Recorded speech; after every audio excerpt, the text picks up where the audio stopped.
ఇక్కడ రేవంత్ రెడ్డి ఏమంటుండంటే జాతిపిత గురించి ఏమంటుండు? ఎవనికిరా నువ్వు జాతిపిత? ఊరేకో. లంగలు, దోపిడిదారులు, దొంగలు జాతిపిత ఎలా అవుతాడు? ఆ, తెలంగాణ కోసం సర్వం త్యాగం చేసిన ప్రొఫెసర్ జయశంకర్ జాతిపిత అవుతాడు. నిన్న కూడా మనం వెంటిగా మనిషి అన్నోడు ఎవడైనా పెన్లాం మొగుడి మాటలు వింటాడా? ఆ. పోలీసోళ్ళు ముసిగేసి మసి పూసి పట్టుకురావాల్సింది. అరే అరే అరే అరే. ఆ. భాస్కర్ రావు ఒళ్ళు చింతపండు అవుతుంది, జాగ్రత్త. అన్ని మున్సిపాలిటీల్లో కాంగ్రెస్ జెండా ఎగరడం ఖాయం. చింతపండ ఆ, ఎవరికి? ఎక్కడనే భాస్కర్ రావు అని ఉన్నాడు కదా అక్కడ మిర్యాలగూడలో. ఓ అమ్మ, దానికి శోభతేగా వాళ్ళు. ఆ, దానికి జానారెడ్డి శోభతేనా, ఆ, ఉత్తమ్ కుమార్ రెడ్డి శోభతేనా. ఆ, అదే వార్త. దీంట్లో ఏమంటుందంటే అక్కడనే మాట్లాడిన మాటలు, ఆ, ఆ, 2 ఏళ్ళ అభివృద్ధిని చూసి ఓటేయండి. అన్నం తినేటోడు ఎవడైనా మొగుడు పెళ్ళం మాటలు వింటాడా? ఆ. అలాంటి వాళ్ళకు నోటీసులు ఇస్తే గగ్గోలు పెడుతున్నారు. మీకు నోటీసులు ఇస్తే తెలంగాణ ప్రజలకు ఇచ్చినట్ట? అలా అయితే మీ ఆస్తులు జనానికి ఇచ్చేయండి. సర్వం త్యాగం చేసినోడు తెలంగాణ జాతిపిత అవుతాడు, సర్వం దోసుకున్నాడు తెలంగాణ జాతిపిత ఎట్లయితాడు? అర్థం అయింది నాకు. ఆ. ఓ పిల్ల, ఇను ఆ, నిన్న మన ఈ హరీష్ కోయ్యా కూడా ఒక మాట అన్నది. ఆ, ఏమన్నది అంటే, మా కేసీరావుకు నోటీసులు ఇస్తే తెలంగాణ జనాలకు అందరికి ఇచ్చినట్టే అన్నదిగా. అయితే ఇప్పుడు ఈయన ఏమంటుండే, ఇప్పుడు వీళ్ళకు ఇప్పుడు నువ్వు అన్నట్టు ఆడ ఎర్రవల్లిలో 1000 ఎకరాల దాకా ఉందిగా.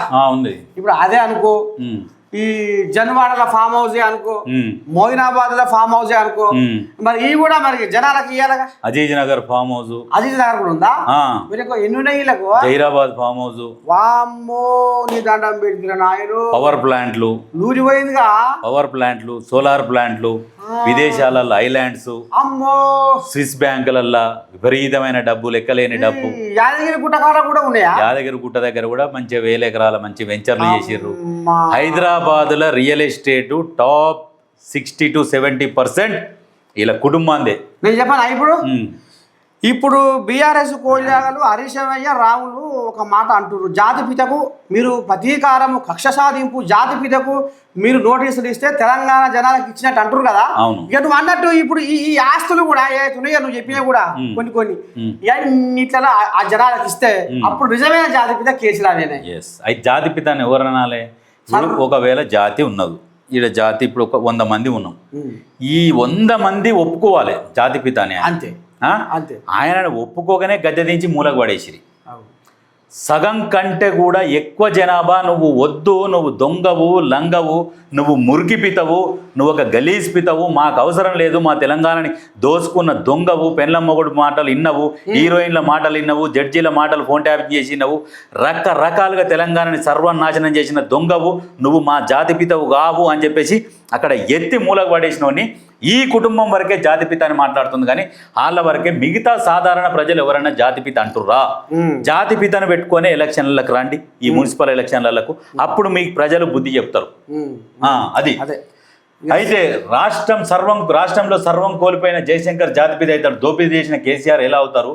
ఇంకొక విషయం ఏంటంటే, మున్సిపల్ ఎన్నికలు ముగిసిన వెంటనే రైతు భరోసా పడుతుంది. చెప్పిండు.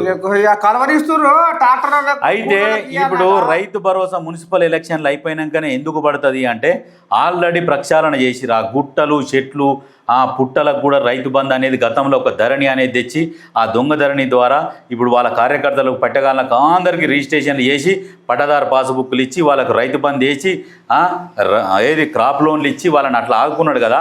ఆ దొంగల భాగవతం అంతా బయటపట్టిర్రు. అందుకనే ఇప్పుడు ఆలస్యం అవుతుందా? ఆలస్యం అవుతుంది. ఖచ్చితంగా ఈ మున్సిపల్ ఎలక్షన్లు అయిపోయిన తక్షణమే మీకు రైతు భరోసా పడుతుంది. డాక్టర్కి ఇవ్వాలి, కూలీలకు ఇవ్వాలి, మందు బస్తాలకు ఇవ్వాలి, పైసలు రాకపోయారు ఎదురు చూస్తున్న మాట వాస్తవమే. ఖచ్చితంగా ఈ మున్సిపల్ ఎలక్షన్లు అయిపోయిన వెంటనే ఖచ్చితంగా రైతు భరోసా పడుతుంది. దాంతోపాటు SLBC ప్రాజెక్టు అది ఎప్పుడో స్టార్ట్ అయింది. రాజశేఖర్ ఉన్నప్పుడు స్టార్ట్ అయిన ప్రాజెక్టు తెలంగాణ ఏర్పడ్డాక కేసీఆర్ మొదలు పెట్టాల్సింది. ఆ ప్రాజెక్టుని అక్కడనే ఆపిండు. దాన్ని స్టార్ట్ చేస్తే పైసలు రావు, కొత్త ప్రాజెక్ట్ క్రియేట్ చేయాలి ప్లాన్ డిజైన్ నుంచి. ఇది ఆల్రెడీ డిజైన్ చేసింది, దీంట్లో ఎక్కువ పైసలు రావు, మిగిలాయి. అందుకనే కొత్త ప్రాజెక్టులు థింక్ చేసి తీసుకొచ్చిండు. రాలుతాయి. ఇప్పుడు ఈ SLBC కూడా 2 ఏళ్లలో పూర్తి చేస్తామంటుండు. ఎట్లా పూర్తి చేస్తా అంటే, రోబోల ద్వారా ఏఐ సహాయంతో ఖచ్చితంగా ఈ ప్రాజెక్టును పూర్తి చేస్తామని చెప్పేసి ఒక నమ్మకం చెప్తుండ్రు. అంటే మనుషులు పోరా వాళ్ళకు? రోబోల ద్వారా మనుషులు పోతే కొంచెం ఏమైనా ఇబ్బందులు అయినప్పుడు మొన్న జరిగింది కదా ఇన్సిడెంట్, అవును, మొన్న అట్లాంటివి జరగకుండా మిషనరీతోని విదేశీ టెక్నాలజీ సహాయంతో కూడా దాన్ని 2 ఏళ్లలో కంప్లీట్ చేస్తారని మాట ఇచ్చిండు. ఇచ్చిన మాట ప్రకారం ఖచ్చితంగా పూర్తి అవుతుంది అనే ఒక నమ్మకంతో మనం చెప్తున్నాం.